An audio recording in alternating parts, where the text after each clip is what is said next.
So, kind of nervous. I don't really push this in Discord, so it might just be me. I don't know.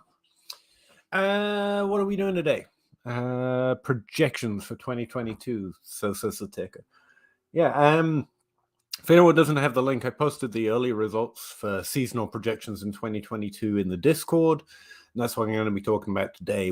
How I'm going about it, why I'm going about it that way, and really looking for any feedback or advice on if it's a good idea, if you're interested in it. That kind of thing. Oh, sorry. I don't have too long today. On account of, I was going to say, I'm doing a podcast in a couple hours. I got to walk the dogs, stuff like that. Speak to my son for maybe once.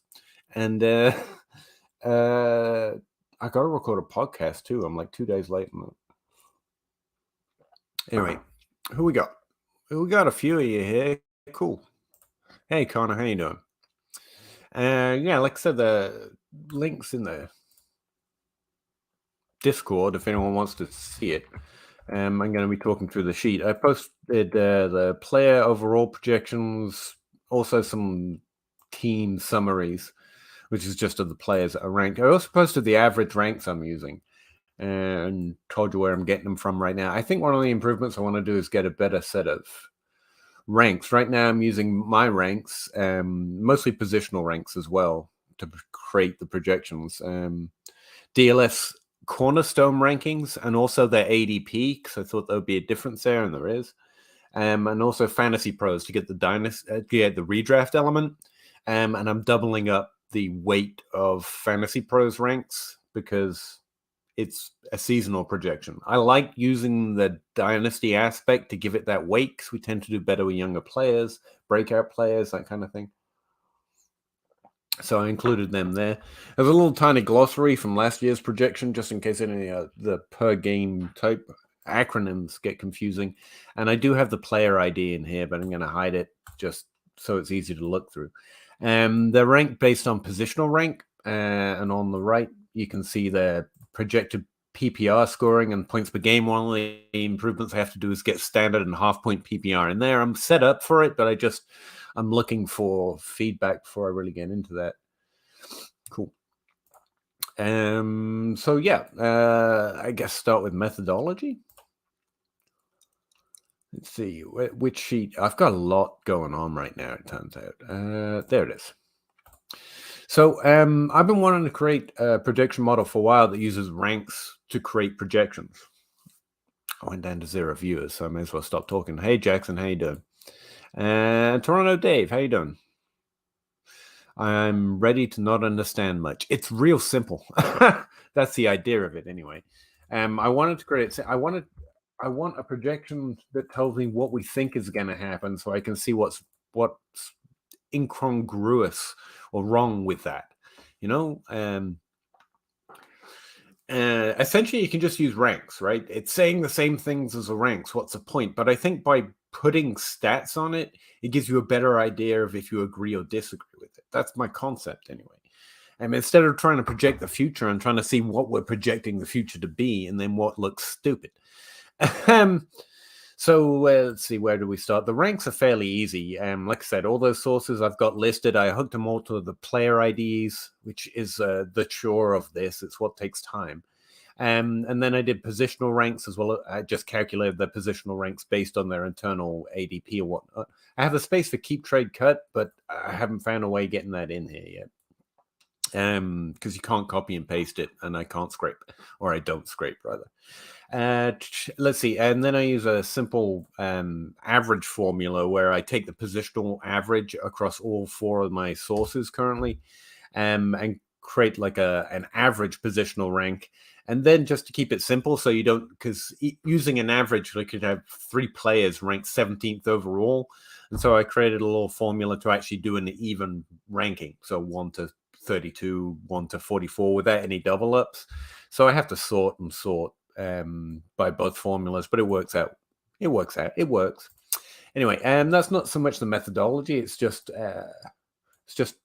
what's there. It's what I'm using to create the positional ranks. So there's 4 sources, the average of the positional ranks. Next, I have positional scoring averages, and this is in the NFL database you all have. I have to reorganize it so it's easy to import in, and use a helper column, which you can probably not see, to tell me which is the QB1 and which is the QB8, so I can just look it up using an index match. And this is the average points that those positional ranks have scored since 2009, and this is their average points per game, which should line up fairly well, don't you think? And what I'm doing is I'm using the average positional rank to project these as their stats, right? So the QB1 is going to get 428 PPR points, like PPR matters for a QB1, because that's what a QB1 on average has done since 2009. Now, that itself is something Tanho came up with, and because what he found and what we all know is ADP gets so much right. It gets over 50% across all positions, at least, right. And what we're trying to do is essentially beat ADP. But if you want an accurate projection, we don't beat ADP by that much. You normally have to break into the positional tiers and look at individual rankers to see who got majority right. And we could even include the best projectors or the best rankers as some of those average ranks as I build out that rankings column to get increasingly accurate. But the idea is for me not to make the projections accurate as so much to see what is wrong with our current guesstimation of what's going to happen. But anyway, and Tanho's done this. He created a projection system that tells you what the average points per game and the average PPR and the half point PPR and the standard is. But I wanted to see their stats. I want to see how many yards that means they're going to get or how many touchdowns, because that's where I think we can see what we object to. An easy example, if you go to the player tab right now and look at the QB1, it makes sense, but you got to ask you, but you get to ask questions and see if you think it's wrong. Now, remember, we're using a strong dynasty inclination here where I haven't got so many. I'm just doubling up fantasy pros and I need to get another redress source. But right now, even weighting fantasy pros in twice and doubling it up, Kyle Pitts comes out as projected to be ranked as a tight end 1 overall in 2022. Now, that tight end 1 on average scores around 271 points, 0.9, or 17.3 points per game. Now, what I'm interested in is if Kyle Pitts scores that many points, how does he make those points?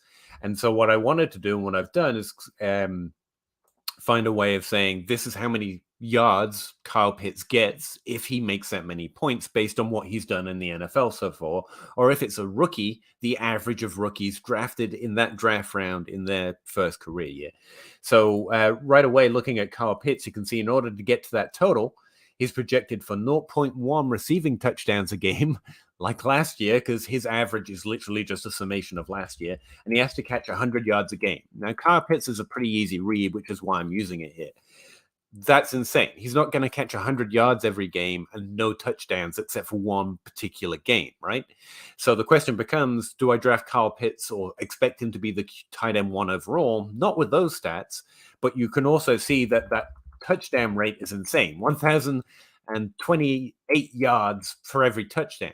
So what we're expecting ultimately is for his touchdowns to improve. And this was a projection model. We would adjust his efficiency based on regression towards the average and expect him to get more touchdowns and less yards. So it shows you where the problem is and what has to happen with Kyle Pitts in order for him to be the tight end 1 this year. Do I think he's a tight end 1 this year? No, I think it's Travis Kelce because Travis Kelce. But it does give you an insight into it. Now, the reason I'm using Kyle Pitts is because there are not many takeaways here, right? I don't have to tell you to like Kyle Pitts in Dynasty. And I have to tell you that he's probably not the tight end 1 in 2022. But right now, based on an average of ranks, that's kind of where we have him, even when we double weight redraft in there. So I want better redraft sources. And this is why this is just an early projection. He'll probably fall when we get better and closer ADP and ranks towards the season. But actually, I don't think it's too disinteresting, especially since the heat on Kyle Pitts has cooled because he only got 1 touchdown last year. And he could be the tight end 1 next year. Second year is a common breakout year for all positions, even tight end, especially one that's already in the league, already broken out, already established he can be a receiver. Could he still Evan Ingram? Yeah, but I think if you're looking for an edge with Kyle Pitts, it's actually valuing him as a redraft tight end 1. Now, obviously, he's not going to catch 100 yards a game and no touchdowns again, but that's a bet you're making. And again, I'm using Kyle Pitts because there's not too many takeaways you don't already know, and we don't already know. That's not drastic. And one of the things I want to get in here is how do we highlight what's a drastic difference between what we expect or what's reasonable to expect and what ranks are currently telling us so we can know who to be higher and lower on, basically. And that's why the only things I've added in here is touchdown rate, because if how they make their points requires them to score a drastically high or drastically low touchdown rate, which regresses to the average fairly effectively, to be fair, that might be an easier way into seeing what we're getting right in ranks and what we're getting wrong than just their overall yards. But sometimes yards and receptions and targets and volume could be in as well, and so obviously they're in here as well. All right, I went off methodology there, so let me get back to it for a second. That requires I unfilter this table. We got questions or comments, sorry. No hurry, but how do you project rookies? Good question. Essentially right now for this projection model, all I'm doing is the average of players drafted within that draft round. I'm actually starting to tweak that a little bit. But that's how I want to project them. I don't want to guess their ADP. Deontay Johnson is a good reason not to. So's T.Y. Hilton and Golden Tate, to be fair. Instead, I want to look, especially with the way this one works, I don't have to get too fussy with it. For example, if you want to look at, I guess I could import that to make it easy. No, I've got career year in here. All right, so we got Trey McBride. Deshaun Watson isn't a rookie. I have some things to fix, okay? It's early. But Kenny Pickett currently is projected, based on ranks, to be the QB 21 this year. And using the average of what QBs drafted in the late first round he would have to get 37.6 passing attempts per game, 238 yards per game, even 21 rushing yards per game, and score at least one passing touchdown a game. That's not too outrageous, except for that volume, which is interesting in Pittsburgh, especially considering how much they were rushing last year. But anyway, you can filter by career year to kind of see how it spits out. What I'm actually really struck by is how much I expected to have to do a lot of work. Normally with the projections model, you build it and you're like, all of this makes no sense. Let me manually adjust a whole bunch of this shit. But the way I've got this set up, it actually creates fairly reasonable projections, especially on a per game basis. And let's go to an actual interesting rookie that you might be interested in. Dobbins isn't a cute. I've got to fix some of these career years. ETN, he's a career year one because he skipped last year. But let's go to wide receiver. It's normally who you're interested in.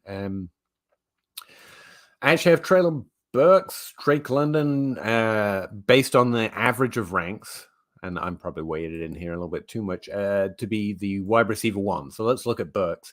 Based on the average of how they make their stats as rookies, just wide receivers drafted in his draft round, to be the 21 overall wide receiver, he would have to get 61 yards per game, which is important for a rookie because it normally happens towards the end of the season, and about 0.3 touchdowns a game. So, he's going to catch a touchdown every 3 games or so, which isn't insane. That's not insane for a rookie. Now, if we go again, I was struck by how often that it actually creates fairly reasonable projections with very little input. But let me go look at what his overall stats would have to be, because the per game is interesting. But with rookies especially, it's more the distribution of their points that we're not going to get because I'm just using the average. Where's Tennessee? You don't have this tab, by the way. Sorry, this is what feeds it. The actual model itself. 145 targets, 946 yards. That seems like too many, right? A rookie, especially in 2022, is probably going to not get 900 yards, but on a per game basis, it's pretty decent. We'd just be expecting him to score the majority of that production between a window, hopefully as he develops in the NFL. Most rookies develop and start scoring points later in the season, in their rookie season. They're actually the only group of players that average a higher points per game in the second half of the season than the first half, consistently over years. That's why I say that. That's something Adam Hanstead tweeted out once, so I take it as gospel. Anyway, Let me get through a few more comments, and I'm going to go back to how it does any of this. Player history, right? Toronto Dave, I'm assuming you don't try to factor in recent trends in scoring. It does and it doesn't, because it's using the player's average. If they have an average in that they've played multiple years, or at least 1 year, with 8 games or more, and that's my threshold I've got in there right now, they have to have played 8 games or more in that season. I don't want any small sample high and low efficiencies. Then it uses their average. Now, I have thought about changing that from an average to kind of a weighted average, or using their most recent stats to factor in more. But increasingly, I don't find that overly useful based on the other research we've done on how later receivers don't seem to regress particularly consistently in terms of their ability to earn targets or create on them. It's more an injury risk. It's a yes or a no. It's either stay healthy or they don't, or they drop off the cliff or they don't, rather than their play slowly dwindles. And so far I haven't built that in yet.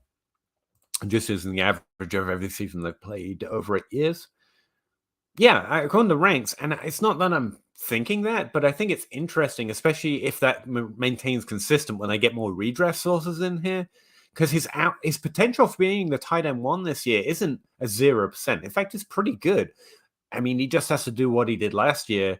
In fact, he could score fewer yards per game and just catch a regular number of touchdowns, and he would be in contention, right? So I think, yeah, that's pretty interesting. Connor, FF calculator ADP might be, yeah. That's one of the sources I've been using. I stopped using it because I got fed up with it for one reason or another. But I do have to import FF calculator. Yeah, that'd be a good one. Hey Zach, what if you adjusted volume score of age adjusted adjustment? I will consider it. I will consider all those adjustments. Currently, I have zero adjustments. So adjustment season is canceled. Peter, Man City champs. I hate Ridley Truth. I hate him. Me and my daughter actually watched that game. Dave, shouldn't you be in bed? It's like 5 p.m. I don't know, Zach. I slept from 9-ish to 12-ish. Oh, you took a nap. I appreciate that. You adjusted your sleep schedule. So those rookie projections already include expected games played. That's part of it. I'm not even projecting games played. It's creating full season projections, and then I'm converting them into per game, which is a better way to do projections in general. Especially when you want to test your model or put it in competitions. I've noticed they always want it per game.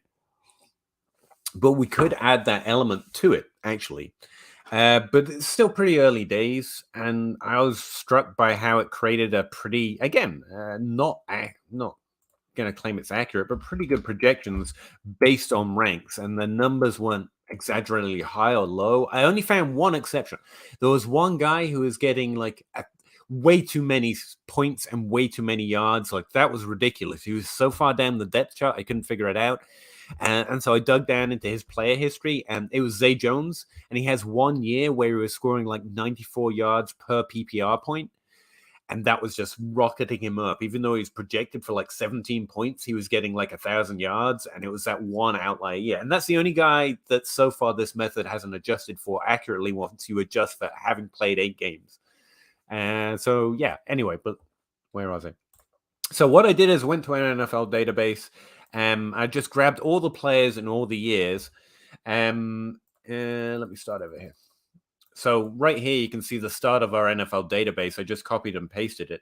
And then what I did is I imported over their stats, their per game stats in passing, literally just attempts, completions, interceptions, yards, touchdowns, and then the rushing game, attempts, yards, touchdowns, and then receiving game, targets, receptions, yards, and touchdowns. I imported them all as per game stats from the NFL database, and then I imported the per game PPR points. I also imported the number of games they played so I could filter for that. We could also filter for like touches a game, but I just wanted to stay vague. So their stats only filter into the projection model if they played more than 8 games. It's not perfect, but it's a good holistic way of filtering out. Like, say, Zay Jones was the only one that was weird. Now, this is the only section we need to care about right now because I haven't done standard and half-point PPR yet. So let me hide those. All right. So then what I did, simplest way I could think of, and it's taken me a few years to think of it because I'm not very smart, is what I did is I took their PPR points and divided them by their stat. So how many, if they score 50 PPR points, how many receptions per PPR point do they get? Same for all of their stats. And that's what these columns are here. That's PPR points per receptions per game, or PPR points per interception per game. And obviously there'll be minus points there because that's what interceptions are, and so on and so forth. So that's literally how I've created it. I divided their per game stats by the per game PPR points by their per game stats to create this log of how many actual things, touchdowns, yards, receptions they get per PPR point.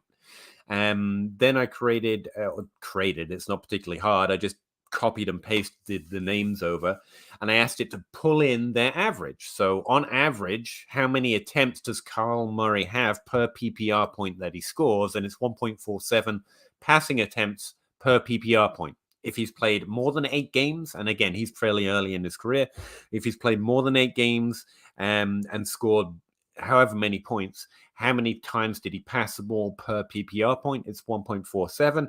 You got 1.02 completions per PPR point, 0.03 interceptions per PPR point. So they're like efficiency stats, but they're not. They're what they do as almost as a percentage of their overall points per game. And I did that for all the stats we just mentioned, all the stats I need to create a projection, right? All right. So that was a complicated, not complicated part of how to turn a ranking projection of PPR points based on the history of since 2009 into actual stats. So what the model actually does is it uses their average rank that we've got from those 4 or 5 different sources, and I want to include more, like I said, and to guesstimate their PPR points and their points per game based on that history of what PPR points that position rank scores since 2009. And then using this history of how many stats they get per PPR point, I just import it in and multiply it by their actual projected points per game and PPR points based on their positional rank. And that actually creates a projection. So you don't just see their PPR points anymore. You can see how many times they have to pass or would on average pass if they scored that many PPR points based on what they've done in the NFL so far, their passing yards, touchdowns, all the way down the line to create the actual projection. Now, since you already asked a few questions in advance there, you know how I sidestep some of the problems. If they're rookies, I'm just using the average of that positional career year, and that's why I also imported draft round. So the average of their PPR points or targets per PPR point of wide receivers in their first year, and that's also why I imported the entire player history from the NFL database instead of just the players I needed, because I need to be able to look at all players, whether we're projecting them or not, to create that and that positional average. Yeah, that's it. It's a 3-tier step, and I thought it'd take longer to explain by that. Actually, I thought it would take less to explain than that, and then not. I still kept some of our columns from our stream model in here, so if a player gets injured, I can just highlight it and it zeroes out their projection and stuff like that. I'm currently working on depth charts. I just realized Jarvis Landry was a free agent instead of snooze. Sorry, it wants to restart my computer. Instead of being on the where is he? Cleveland, New Orleans. He's in New Orleans, right? Feels like he's in. Yeah, he's in New Orleans. I think. Did I get that right? Wasn't it Cleveland? Oh, he's in New Orleans. We're good. And like Connor was just asking about in the Discord, that's very much a manual process, especially once I've got a depth chart constructed like this.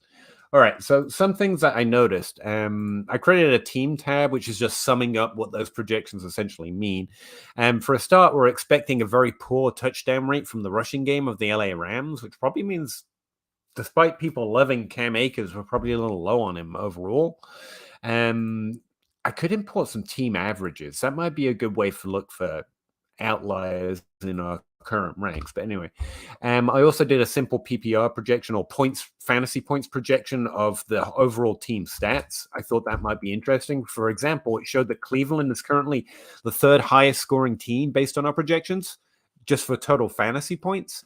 And the reason for that, I think, especially if you go to the player tab and filter by Cleveland, is that we're projecting 2 QB1s essentially based on ranks. Now, Baker Mayfield is projected as a QB 38, but we're still projecting him to start games at the QB 38. And the rankings actually know that based on that history of PPR finishes for the QB 38. And they tend to score at least 75 points, for example. Players that play partial seasons one way or another. And so, like, he's getting 159 passing yards per game and 6 rushing yards per game. He's getting projected, Mayfield, that is, and for 1 passing touchdown a game. And so when you double both of those up, Cleveland actually ends up looking like that. That's what that is. So it looks weird, but it's actually because we're expecting that QB switch maybe to happen, and the concerns over Deshaun Watson getting yanked by the commissioner exempt list has created that. Outside of that, it looks fairly normal. We probably know that everyone's really high in San Francisco and Kansas City and Buffalo. Tennessee is an interesting one, though. Hadn't even noticed that. And that's probably largely because we're over projecting rookies a little bit because we've got that dynasty element to our ranks, where Treylon Burks is projected for 900 yards, which is way too many. But I really don't think 64 yards per game is too many. He's probably just going to do that in a different kind of distribution, you know? It won't be every game. It won't be all 16 games, hopefully, presumably. It'll probably be every 3 games or so, like his touchdown rate kind of suggests. And there are some hiccups in here. Like, I just updated it because some QBs have apparently caught touchdowns at some point, so they were getting receiving yards and receiving touchdowns, and I just zeroed all that out. But we're also getting some wide receivers, especially when they're rookies, getting projected for rushing touchdowns because there's a few like Debo and Ayuk that actually did that. So I probably need to zero that out as well. Currently, my reaction to that is just to literally say, if this position's 0, just to keep it simple. Anyway, I'm just kind of talking while hopefully you're all looking it over, and I've noticed some things like I got to fix some of these career years, but I want to know what else I could put in here that would be interesting, or if this is a projection that would be interesting for those tier 2 Patreons. Like, it's not what I think is going to happen, it's what we as a community think is going to happen. And here are the stats they would score if that were true. And for me, that's much more useful to look at what looks wrong, to know where I think we are over or under ranking certain players. I think the stats do that better for me than just looking at a rankings list. And I think a projection model trying to project what we are suggesting with our ranks is kind of more interesting than saying I can guess the future if I just regress this touchdown rate right, or if I just guess this target share right. Now, I don't have a lot of target share, and where we have it all set up, you just divide one by the other. I can include, what we expect their target share per game and their rushing share per game and their opportunity share per game and their yards per team pass attempt. All of that is calculatable based on the stats we're already putting out here. It's just putting the sum in there. But anyway, I'm kind of looking for feedback on what you think, what I could add to show how to utilize it, if you know what I mean. Like, that's why I've got the touchdown rates in there, so you can easily see who's projected to be too high or too low in touchdown rate. I could import the average touchdown rate, so it's easy to compare, but I hate adding columns because I've noticed the more columns I add, the fewer people are interested in the sheet. It's too much. Anyway, so where we go, we got some comments. Underdog ADP is good. Underdog's a good one. I'm going to write that down, actually. I think FF Calculator is one I just forgot. I think I have some friends who could get me some level of access to Underdog ADP as well. Or I could just copy and paste it from my own drafts, probably. This is a whole lot of filler, to be honest. Numbers overrated. Can you just tell me how to win my leagues? Thanks. Yeah, sure, Weez. I was actually thinking about this. JJ Zacharyson just re-released his running back dead zone episode, which still makes me mad. It shouldn't make me mad. I just created a worse piece of content earlier that was saying the same thing, and I'm just mad at myself. Of just basic rules for a draft. What was it? Don't draft running backs after round 6. Draft wide receivers I think that's basically the running back dead zone. And I'm thinking you could create a whole bunch of rules for that. To me, for Dynasty, it's always been trade away any running back ranked 13 to 24 for their value because it's worth more than their points are going to be. And trade into those top 5 running backs instead as best you can. I think that's a good one to take on the overview of how to win a draft. I was also thinking there's an element, especially in Dynasty, of early in the draft you lean veteran for points, but the further down a draft you get, you lean youth for value. And I actually don't think that's a bad synonym, especially when you consider a bad overall kind of guide. Something Michael Zingoni found, it was that players ranked in similar ADP ranges, younger players score more points per game that year, despite the repeatability and the consistency and the utility of previous production. And I think that builds it in. So I would include that too. Yeah. Lean points early and lean value late, especially if you're in Dynasty, especially at wide receiver. She agrees with you, Weez. I work better with the questions than general commands, just saying. Monday Cal FF easy, just play more better. Yeah, just draft all the good players basically. How do you calculate pass attempts again? Okay, it's the same for all of them. Let's see. So I've got the player history, and I've divided all their points per game by their passing attempts per game, right? Then I import the average of those attempts per PPR point. And then I multiply their current projected PPR points based on the positional rank by that average. So Kyler Murray is projected for 1.4 attempts per game, 1.47 attempts per PPR point. And based on our current rankings, we're projecting him to get 361 PPR points. So you multiply 361 PPR points by that 1.4 and you get pass attempts. And again, I thought this wouldn't work. I thought it was way too simple, but it creates 529 pass attempts, which is actually not too unreasonable for Kyler Murray in the Arizona offense as it's been with Kyler Murray. That's a lot of passing attempts, but it's not too many. And it's what I noticed on the team tab as well. I had to make one correction, but I can't remember who it was. But when you look at pass attempts, we've only got one team passing for over 5,000 yards for the total projections. And we on average get about one team passing for over 5,000 yards every year, at least one. Sometimes we get more than one. I think the average since 2009 was like 1.4. And so the overall totals of pass attempts, rushing attempts, and yards, I haven't fact checked all of them, but they actually look fairly reasonable compared to what we'd expect to happen in a single season. Houston passing for 1,700 yards isn't particularly good. I'd have to check that out. But just eye testing it, this looks like a reasonable number of passing yards for a reasonable number of teams to cross those thresholds. So again, it shouldn't have worked that good, but it did. The one that I haven't figured out how to do passing completions yet, because I've got completions per PPR point, but if you do that same sum, completions per PPR point, you end up with more completions than passing attempts because you're inverting already inverted formula passing efficiency stat. So what I'm thinking of doing is doing passing completions within the data set instead of using their average. So whoever we have, whatever the receptions we're projecting compared to whatever the passing attempts we're projecting, that will be the completion percentage. But I haven't quite, ran that through my noggin or even through the sheet yet to see if it works. But yeah, rate stats are a little difficult and might have to be calculated internally through this method because once you invert an efficiency stat, it tends to go over the overall volume stat because I guess that's the way per stats work. I like that there's not a ton of inputs. I do too. Simple seems better to me. And again, especially what I'm worried about is you've got to understand this is projecting what ranks say. And so you're looking for things you don't agree with rather than looking at ranks to see what to think. You're looking at projections to see what you don't think, if you know what I mean.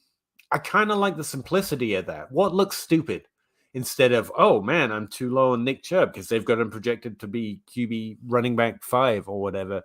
Instead, it's why it's Nick Chubb projected to be running back 13. that seems wrong. We're probably too low on him in redraft ranks, at least, and then you can adjust for that in Dynasty. If that's the case, where do we have Chip? I think, yeah, he's based on our ranks. We're projecting him to be running back 13, which seems too low for Nick Chubb. We're expecting him to get, 14 rushing attempts per game, 12 receiving yards, 78 rushing attempts, 78 rushing yards, based on his own history of how he creates those kind of points. So yeah, he seems too low, especially in a redraft context. We wouldn't expect him to be outside the top 12, right? And again, I'm not sure how great a takeaway that is. You probably know if you're drafting for this year to value Nick Chubb a little bit more than running back 13, especially where I've got to improve my ranking source, where it's too dynasty right now. It's my ranks, DLF, ADP, DLF ranks, no any fantasy pros. So getting underdog in here would be really useful, actually. But anyway, that would be how it would be useful, by looking for players you think are projected too high or low based on ranks, and then you can know you should be higher than their ADP on them in drafts or in trades or however you're going about it. Like right now, Saquon Barkley's projected based on those ranks to be the running back 10. And again, you could just do that with ranks, but I think when you look across and say that means we're expecting 58 rushing yards a game, that's too low if Barkley's healthy. You know what I mean? Same way that Nick Chubb getting 78 rushing yards a game is pretty good, especially when you consider that split backfield, but less than one touchdown a game seems pretty low. Running back 13 just seems low for Chubb. What else sticks out here? Fournette being running back 17 is, again, a product of our ranks currently lean too far dynasty. But Aaron Jones being projected as running back 18 is probably a surprise to some people. Like, they probably haven't thought much about it. But Dillon versus Jones is an honest question this year, and I think I really like Aaron Jones if he's being drafted that deep. Elijah Mitchell is way too low. So is Ezekiel Elliott. Again, that from ranks, but I think then if you look at their stats, I think it helps me seeing that what their performance on average has been at this rank would create this PPR points, which would mean they scored this many rushing yards and receiving yards per game. Sometimes the rushing yards and the touchdown rates are give me a better idea of if I agree or disagree with where the market is. Clyde Edwards-Helaire being running back 28, that just stands out as painting really ridiculous, even if we don't like him anymore. Like 46 rushing yards per game. That actually doesn't seem too unreasonable, actually, given his inefficiency on a per-touch basis. But his overall volume of only 10 rushing attempts per game, I get that they've drafted competition, but I don't think he's going to be like the running back 2 in that offense. But again, you could look at him and think the exact opposite. Oh, I'm too high on Clyde Edwards-Helaire. Trey Lance to the moon. Good question. I haven't even looked. Trey Lance, based on ranks, is QB 12, which I think is really fair, honestly. And yeah, I think this team projection is all about, we freaking love San Francisco players. We like Kyle Shanahan. We believe he's going to take us to the moon. But again, that's more about the team projections seem to be in line with what we typically think. And then if you go look at San Francisco players, you might see, like, for example, I honestly forget Donovan Peoples-Jones still exists. And right now, I think he's ranked too high. Well, he's not here. Oh, that was Cleveland. Sorry. Yeah. Let's see. Brandon Ayuk getting 50 receiving yards a game. Debo getting 77 yards a game. And George Kittle getting 65 yards a game. Something does seem to have to give in that offense. And I think it's the fact that more of the volume is going to go to the running back position than we're seeming to project this year. Like, based on our ranks, we're projecting San Francisco to pass 72% of the time, which seems a little high to me. I think that's all about undervaluing Elijah Mitchell or whoever is a healthy running back after Elijah Mitchell gets hurt. Because if he does, to be fair, than anything else. So probably this seems to me as being too high on San Francisco. But again, this doesn't tell you that's what I think. You could think your own things about looking at it, like Trey Lance to the moon, I guess. But I think they're going to rush more than we currently think based on ranks. Have you thought about using RotoViz expected points, maybe? In what way? For what purpose? because I know Deontay Johnson was really good in expected points per game, and his expected fantasy points to match that more than 2022. I mean, that seems like more, if I was projecting, would expected points be valuable? Yeah. Hang on. It's weeing out on me. I got too many things going. But if I look at Pittsburgh right now, what I'm projecting is where we have him. And we have him as wide receiver 12, 65 receiving yards per game, and 9 targets a game, because that's how Deontay Johnson has mostly made his points. And that seems fair. It's not that I don't think Deontay Johnson is good. I just think there's no edge in liking Deontay Johnson in a redraft sense, at least, because we already have him as, on average, as a wide receiver 12, and the expectations for him on a per game basis are also reasonable if he's a wide receiver 12 scoring the average wide receiver 12 points. Like, I like Deontay Johnson. I think we have reasonable expectations for him right now. How expected points would work would be to try to beat their projection, I guess. But I don't think we're expecting anything too terrible or too outlandish from Deontay Johnson. I have no use for expected points or advanced statistics. That's the other thing that I like about this. I don't have to pretend to project the future. I'm projecting, or this is projecting, what we currently think. It's not about guessing the future. It's saying what the future would look like if we're right. And then you look for things that's wrong. And yeah, you could look at expected points to see that maybe you should like Deontay Johnson more, but I don't think Deontay Johnson's expected points projecting to be above the wide receiver 12 in that offense when he has to get 9 targets a game, which, we also think is partly a function of the way Ben Roethlisberger was playing last year. But expected points are good, for sure. More like never draft a running back. You're gonna have to at some point. What was I doing actually? This is kind of off the point, but I was looking for kind of a. This is weekly. Hang on.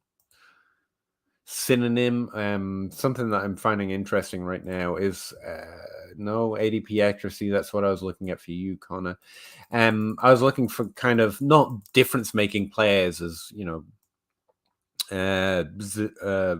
running back dead zone kind of projects, but where players actually score more points on average, or how many players we get. And we can see the wide receiver trend that he's talking about right here, whereas on average, wide receivers drafted 4 to 8, and those draft rounds produce 2 to 3 wide receivers that outscore their PPR points from that draft round on average, whereas running backs from that range, it's 1 or 2 on average since 2014. But, I haven't quite got there yet. I thought it might make it something interesting for the podcast, but it's turning out to be more work than I thought it would be. But yeah, in the first round, especially in Dynasty ADP, wide receivers outscore their average projected PPR points from being drafted in the first round much more often than running backs do. But where to draft running backs, that's interesting. Interesting way of looking at it, because there was almost never a peak of running backs outscoring their coverage. It's just kind of consistent throughout. What I do know is we tend to overdraft top 24 running backs, and that's what I was going to add in here. And that, again, like how many running backs have been drafted by this round?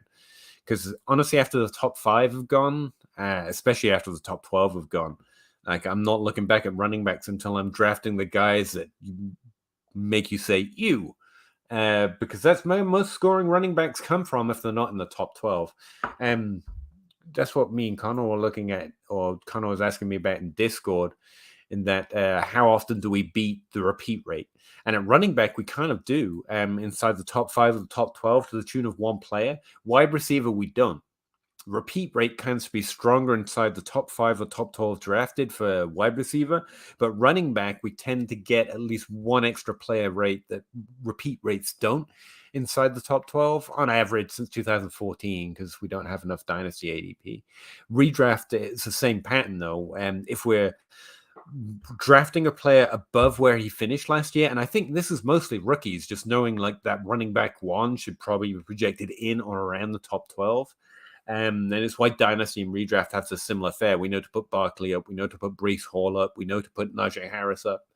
And that beats the repeat rate. But it's just that 1 or 2 players, on average each year. But sorry, I'm off the point here. Everyone's a buy low, I guess. And Toronto Dave for touchdowns. I'm thinking maybe you can use percentage of teams' goal line carries. Yeah, again, that's more about a projection. Like I'm not projecting. I'm not trying to project. For example, where is it? Where's my damn model? This is using what players or the average of the performance for players. And unless it looks incongruous, in which case, I think we've got something going wrong with our ranks rather than anything else. So these projections honestly seem a fair expectation of what they would do to score the points we're currently expecting them to score. So, for example, Christian McCaffrey is expected to get a rushing touchdown every 4 games, a receiving touchdown every 3 games. Seems kind of low, actually, and he's projected as the running back 3 overall based on those average ranks.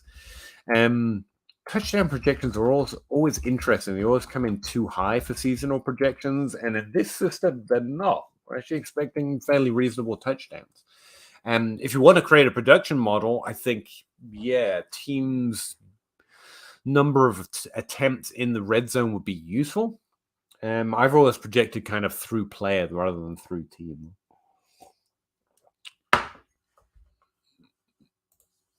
Too low for Trey. I think that might be true, but I definitely wouldn't want to bet on above QB 12 because the risk is QB nah. If his ADP is in the QB 12 range, he's interesting. Yeah, I mean, there's a lot of upside there. If he's already been drafted as a top 5 guy, it goes. These are just wisdom of the crowd expectation projections. Yeah. But it's a way of creating actual stats from wisdom of the crowd. Instead of just the PPR projections, it shows you what they would do to score those kind of PPR points based on their own performance per PPR point. I think they're interesting.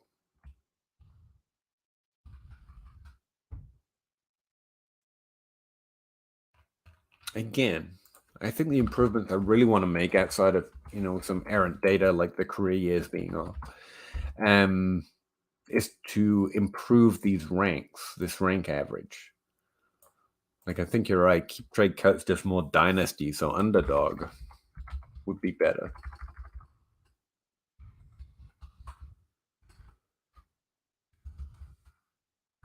And the difficult part of it is not difficult, but the work of it is actually lining up projection ranks and also positional ranks too.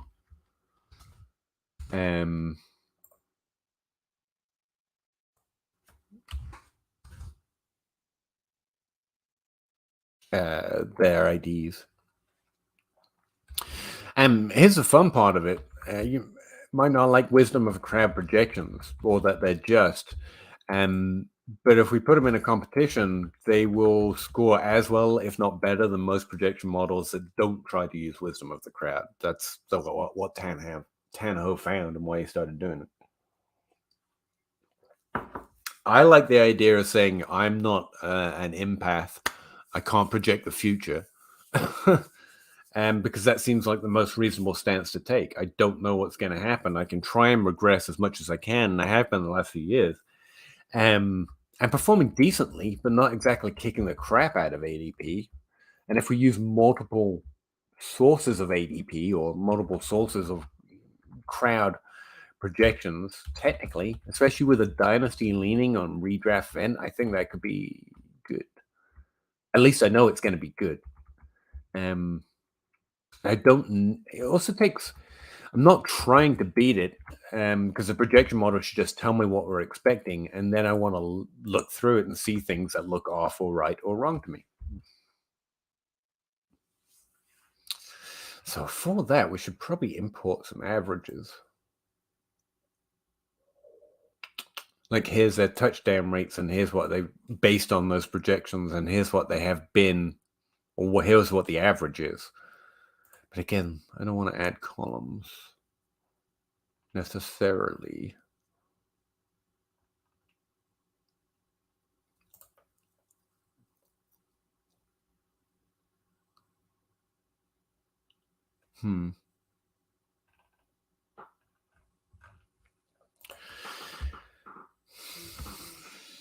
Yeah, that's what I'm looking for. I'm looking for a way to highlight what they're telling us rather than me just, or you just individually talking through them all by yourself.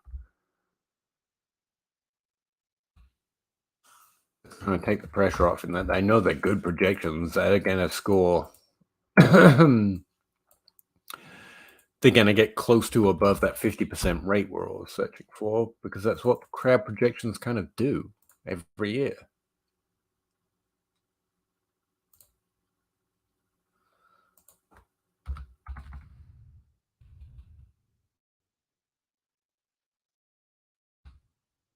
Reminds me.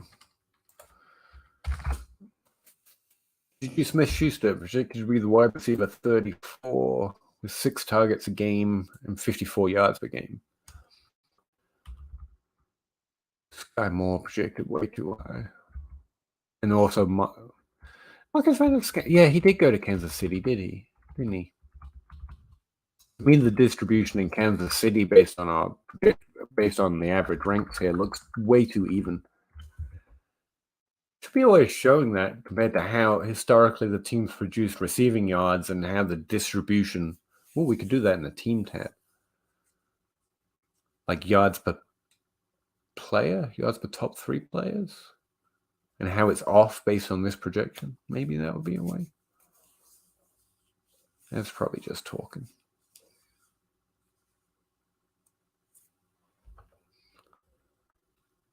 Yeah. Oh, sorry.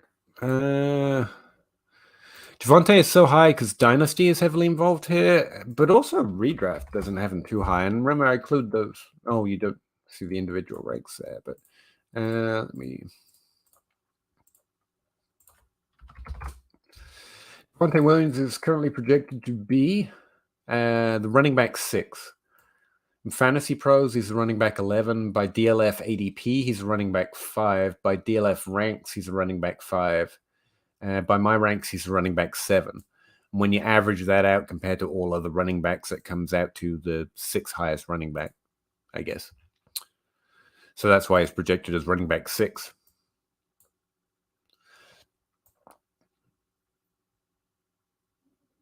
We'd have to get 77 rushing yards per game. Melvin Gordon would definitely have to take a back seat, at least on a season-long perspective, for this to happen.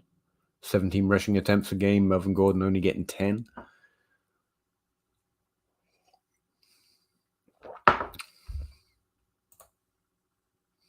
Which would mean, or which does mean.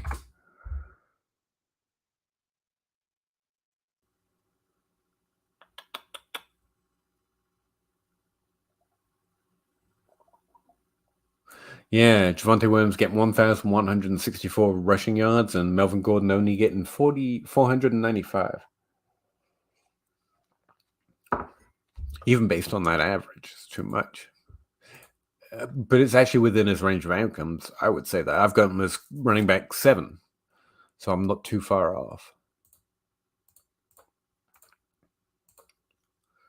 It's the likes of Fournette and Elliott that are falling, that are pushing him up to high as well. Again, that's why I think adding in more of a redraft event on this average of ranks would work. Like Elliott is ranked, what is he? Position rank 20 in Fantasy Pros. Even Fantasy Pros are fading him. That's a redraft. DLF, he's 24th in positional ranks both times. I've got him higher than average. Jeez, I'm the one pulling him up. Fournette, Fantasy Pros has him running back 18. It's meant to be a redraft projection. Oh, no, sorry. Positional rank 10. And then Dynasty is what's pulling him down. Hell, even I have him running back 21, which is too low. It's Dynasty. Yeah, we need to add those underdraft ranks in here. I think that would help out a lot. Where was I? There to there. Got it. Yeah, definitely cool, and I like this. You do? Cool. I'm kind of committed to like all projections are cheats. At least this is being honest about cheating. You know what I mean? I kind of like it. I like I like the thought of giving up trying to predict and instead trying to represent what we're currently predicting.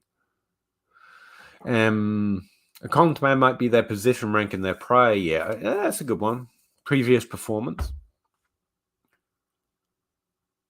Especially when you consider those repeat rates. We could put the repeat rate table in there versus ADP table, maybe. If you want some help matching up IDs across platforms, I'd be happy to help. I might send out what's the word? An SOS at some point, because that's what sucks, man. It's doing this part. I have this many players. I have them hooked up to IDs. So far, it's been fairly peaceable because I have Fantasy Pros name formats and I have DLF name formats, obviously. So it hasn't taken a lot of effort. It's mostly been there was Calvin Ridley at one point who's only ranked in Dynasty, and so that was fairly easy to look at. Zay Jones, Ty Johnson, players that only Dynasty players are interested in. 100 plus ADP, which I think is pretty fair. I take him around 85. Yeah, in that round, like you're talking around 8 or so there, QB 10. Yeah, I kind of love the upside there. This is what me and Zach keep trying to argue about this on the Dynasty grind, but there's not much to argue about. Unless you're overdrafting that upside, then it's good. I get it. He can rush, and the upside is there. Plus, the offense is pretty effective. That's the thing. Projections would be, yes, they would update. Remember, these aren't technically projections right now. They're a projections project. I'm workshopping the idea to try and put it in a format that patrons would feel like I'm giving them something of value. Which is why I'm trying to explain the wisdom of the crowd nature of them and why I think they would be useful rather than, my guesses on regression of target share. But yeah, we could update it literally every time ranks update, which is at least monthly, if you know what I mean. And I think by August, we're going to have better redraft ranks. Right now, I can improve them by adding in at least one, the underdog source. I'm probably removing me or removing DL from ranks versus ADP. I got to get the dynasty element out. But it'll be, once I get it all fixed and add in standard and half points, I think people will be interested in that as well. Because again, I already have the stats in here for the points per stat in both those scoring formats. I just have to put in the columns, basically. What was I? So yeah, we could update it very often. As long as the rankings change, we can update. Do you mind explaining the incongruous and how you adjust, if at all? Incongruous is just the best word I can think of. It's shit that looks wrong to me, man. And what I like as well, not to sell it to you, is that could be different for different people. I see Kyle Pitts as projected as a QB1, and right now I feel like the heat's off on Pitts, and so I kind of like that. That doesn't feel incongruous to me. It doesn't feel wrong to me or discordant with what a reasonable expectation of next year would be. I think he could be. It's not that I don't think it's Travis Kelce. I think that is actually within his range of outcomes in redraft, and I don't think I realized that beforehand. I'm too used to trolling people that like Kyle Pitts to have realized that. But that's what I was talking about with Connor. I don't know how to highlight what seems wrong yet without adding a bunch of columns no one wants to see. And so far, the best ones I've got right now are touchdown rates. That's what I first thought to put in here. So for Kyle Pitts to be, based on what he's done so far, the tight end one overall, he would have to again score 1,000 yards per touchdown. And that stands out as wrong, right? Or you look at, I don't know, who do we think looks wrong here? Well, that's going to be one, Dallas. In order for Elliott to fall to the running back 23 in overall scoring, he would have to score a rushing touchdown every 131 rushing yards and a receiving touchdown every 178 rushing yards. That's strongly below his previous performance in efficiency. To put it another way, he'd have to score a rushing touchdown every 4 games and a receiving touchdown every 10 games. It's every 1 game. Sorry. You'd have to only rush for 53 yards in a given game on average next year. Now, you might not like Elliott, but as long as he's healthy and he's a running back 1 in Dallas, wouldn't you expect him to get more than 53 rushing yards per game? So by incongruous or wrong, what I mean is you look through and you find players that you can just do it with ranks. Elliott ranked 23 is too low. But I think sometimes looking at the stat like that says, I think Elliott's going to average. And again, that's why adding average columns like Connor was talking about might help. What does Elliott typically average per game? I actually happen to know it's a lot more than 53 rushing yards per game. But someone just looking at that might not know that. So that's what I'm thinking of, adding things to highlight where the projection or what a reasonable projection based on their rank would be is different than what we would actually typically expect from that player. That's all I meant by that. I'm thinking can also include a few tabs. Other tabs might be a good way. Instead of expanding the table, having a different tab to show what they do on average, so they could look it up. I'm kind of mixed on whether they would prefer to look at another tab or have it right next to it, but the table's larger. I don't know. Another tab might be a better idea. Notes. Actually, that's probably what's missing. I should add a note column in here, and I should go line by line saying what I think about them. That's a good idea, Dave. That's probably actually the easiest way of doing that. But then I have to have thoughts on everyone. But yeah, I should probably do that. Oh, and another thing which is unique that you can do with Wisdom of the Crowd is compare players to lowest ranks to their highest rank. Yeah, we could do ceiling and floor. Actually, that's a good point. In this ranking sheet, instead of just having the average, I could also include, like right here, what their floor projection is or what their ceiling rank projection is. Yeah, that would add in nicely, actually. Appreciate that, Dave. And Connor, those are 2 things I'm going to write down. Notes. Yeah, I have to do that. Other tabs instead of other columns. Ceiling and floor ranks. I think that's a good one too. All right. Meanwhile, because I am going to get out of here, take a small break before I do that show. Please feel free to look over the sheet, download it, tear it up. Let me know any other ideas you have about what I could add, what looks wrong. If you find, because that's the other thing I'm looking for, like this shouldn't be working this well. It shouldn't create reasonable projections after doing that. It's actually got a lot of work, but that work to create that points per stat. History. A few of those career years are off. That might change a few things. Also, like things like, would you like to see the season-long stats, or is a per game stats good? Because again, that's just a matter of limiting the number of columns I have. Because again, the model actually spits out the seasonal stats and their per game stats, and from there you can project your own. I guess I could add that section, but again, that means adding stuff like you guess how many games they're going to play, or add in whatever formula you find project their injury rate. And then that would tell you on their per game basis what their seasonal stats would be. That'd be a fun thing, maybe. But yeah, anything you can think of, guys. I'm trying to create something that you would find, 1, actionable, 2, useful, and of value.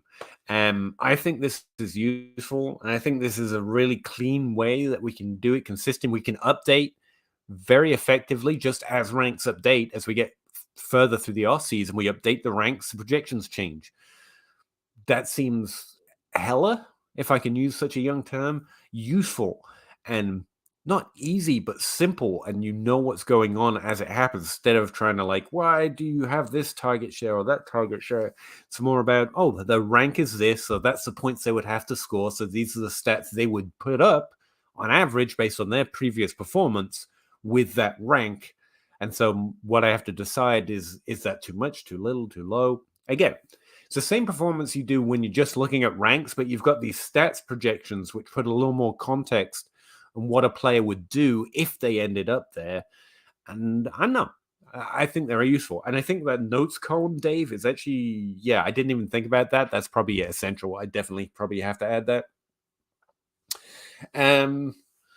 It's like I spend so long on ranks, and DLF is constantly telling me to update my notes on my ranks. And I forget that's ultimately what it comes down to is, yeah, but what does that mean? And so, yeah, I definitely think I'll have to add a notes section in. Now with Excel, if we turn this into an app, I can make this a lot more useful, I guess. But you can actually add in notes, but I think I just add a column somewhere. PA howdy thoughts, as it were. And then run through them as every time I update ranks, I could update notes in the same way I do with my actual dynasty ranks. Also in the ranks tab, I could probably leave like my ranks in there just in case anyone wants to see them, as opposed to just seeing the overall average. Anyway, I really appreciate more thoughts you have on it. If anyone's interested in the database I created, I can actually upload that too. This link that I just sent you all in the Discord, that'll just be for this. I'll create a whole new thing for actual projections, so feel free to go buck wild nuts with it. But as I'm developing, that's the link I'll use. And then when we have when I think we've nailed this down, we have standard and half point PPR scoring. I've got some notes and some ceiling projections that Connor mentioned. I'll create a like 2022 seasonal projections, and then we'll move on to, apart from updating them, weekly projections. I don't think I want to do weekly projections this way, but it would be interesting, right? I think it'd still be interesting. Maybe I do, but I'm probably going to just use last year's model for the weekly projections because that was a fun way of collecting the data anyway. All right, I'm going to get out of here for a quick break before I go on to do that. What is it? Podcast? Who is it with? It's John McGill asked me on his podcast. It's going on Kyle Skip's YouTube channel, apparently.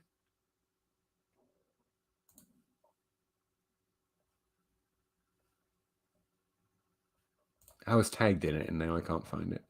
I know I'm gonna have to go answer a bunch of questions like who's the best QB by depth and running back stable by depth, and I don't really have any answers to those, so I'm gonna have to make them up pretty soon. I think Andy Singletary and Bob Gilchrist going to be on there. Yeah. Anyway, check out that show too. Really appreciate it, guys. I'm really glad I wasn't just sitting here by myself going, oh my God, no one's interested. That makes me feel good. But I'm going to get out of here for now for a quick break. And remember, tomorrow we're doing the Dynasty Grind with surprise guest because they wanted to come on the grind, not the crossroads. I'm not upset. No, it's fine. So check that one out tomorrow at 9:30 as well. And also Bob and Zach and I don't know why I called him back. Zach and Russ is on there, and they're much more fun. So yeah, appreciate it, and I'll see you again tomorrow, literally tomorrow, for another live stream. Thanks.